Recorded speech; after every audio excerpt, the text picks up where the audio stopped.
Well, I wonder how are you going in Cannes these days? You are very excited. It's too much work for you. It's a whole bunch of work, but I've had a very good experience this time in Cannes. I've had a really nice experience. Mm-hmm. People were very supportive of my first film, and I was incredibly honored that Mr. Jacob decided to select the film for competition. I mean, to be selected amongst some of these films and these filmmakers is above and beyond an honor. It's still very surprising.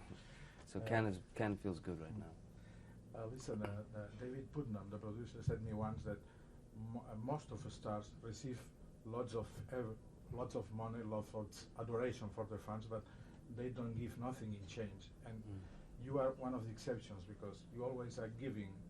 And I think your experiences with other directors and your experiences, you have wanted to put them in a picture. Is that right? To put your experiences as an actor yes. with other directors. Yes. And you give all this experience to the audience as a gift. I definitely think that I'm not just there for myself. When you're doing a film, you have a debt to the people who've supported you over the years, and my career, which has been I wouldn't say a particularly normal film career. In my career, I've had lots of support from young people who want to see films that are slightly left of center, who want to see films that are different. So it's important to give back, absolutely, and it's important to give back to the filmmakers that you work with and to the people that you work with. But you never are in the films the boy next door. You have something special on the film. You are selecting them very carefully. It's an idea and a fixed idea in your mind to select a kind of character not very vulgar, not usual. Yeah, it's I don't know why I have a tendency to go for these kind of characters. I've always been fascinated with the underdog, the person who is not allowed to win, the person who is considered different or freakish or abnormal. Never liked winners that much. You know? I see. Of course, the brave your character is not a winner. But do you remember it was a film called The Brave, made by Dalton Trumbo? No. And is it Lonely Are the Brave, maybe? No. Oh, It was a film called The Brave. Really? And it was with Dalton Trumbo was blacklisted.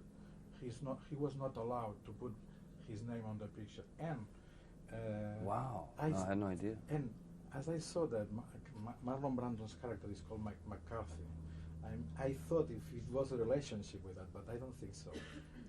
The name of Brando is McCarthy, like the Mr. McCarthy, yeah. like the senator, but no relationship, no. Not that I know of. I think that the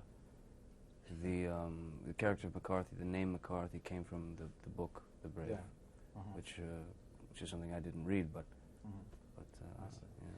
yeah. And I wonder if the shooting of the film was very hard, and if it's harder to have to be in Cannes in front of the journalist every day. What is harder, to shoot a film like The Brave or to be here in order to talk about the film? As difficult as making the film was, which it was pretty difficult. I mean, to having to be in front of the camera and behind the camera simultaneously was pretty difficult. But I would say there's nothing more difficult than actually bringing the film here and showing it like I did the other night, and being so exposed. I mean, that feeling of exposing something very personal, very something that like a piece of your skin, you know. I see. It's a very strange experience. I have seen you have chosen some people from Yugoslavia, like the director of photography. Yes. No problem with the unions in order to have these people in the film. We initially had several problems. not even just with Vilko and with Kreka, the cinematographer and the production designer, but with others. And then there's the unions that you have to deal with and then all this stuff. But I was prepared to not shoot the movie at all if I couldn't have Vilko and Kreka, because I wrote this film with my brother, with Vilko and Kreka's work in mind. I see. Marlon Brando had an experience as a director once, Jack. He told you some advices about the risk of being in front of the camera and behind the camera. Yes, yeah, we did speak about that early on. In fact, before Marlon agreed to do the film, I called him up and told him I was going to direct a film. He asked me what it was about, and I told him, and he said, "Well, it's very clever of you to pick something so easy and light and not so difficult to do, you know." So he was sort of making fun of me, but yeah, he had very good advice. In fact, my first 2 weeks of shooting, I was so upset watching the dailies, you know, the rushes at the end of the day. I couldn't stand watching myself, you know, because as an actor I never watch myself, but as a director I'm forced to watch it. And I said to Marlon, what do I do, man? I can't stand it. It's affecting my work the next day. And he said, don't watch it, you know, see it later. When is the film going to open in the States? I'm not sure. I don't know yet. But I think you are going to San Sebastian Film Festival, maybe? Someone told me? Yeah, there's been some talk. Yeah, there's been some talk of that. That would be interesting, yeah. And but anyway, do you think that Cannes is the best place to be in order to have the biggest diffusion of the publicity for a film? Cannes is really the only. It's the only film festival that I've experienced more than once. It's an incredible market. I mean, the people here, this thing is huge. It's a great springboard for a film, especially a film that's again slightly left of center and something that's not so easily distributed. You know, this is not the kind of movie that you can make up some slogan for and sell it like you know, McDonald's hamburgers. So Cannes is very good for difficult films. You know, Donnie Brasco has been a big success in Spain. Oh, good. And in Donnie Brasco, in the way you played the father of grown children.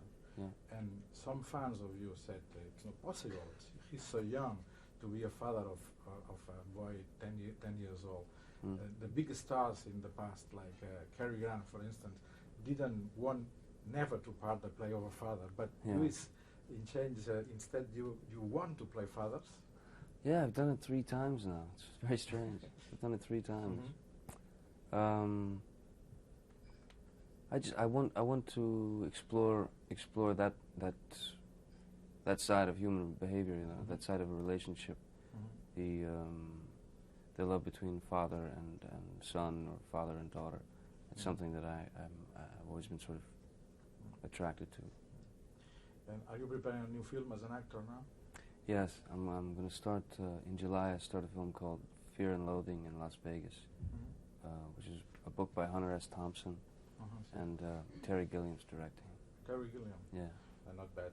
It's another choice. Very, yeah, he's terrific. terrific. Very special. Yeah. Then we hope to see you in San Sebastian. Cool. I'll be there. Thank you very much. Thank you. Thank you.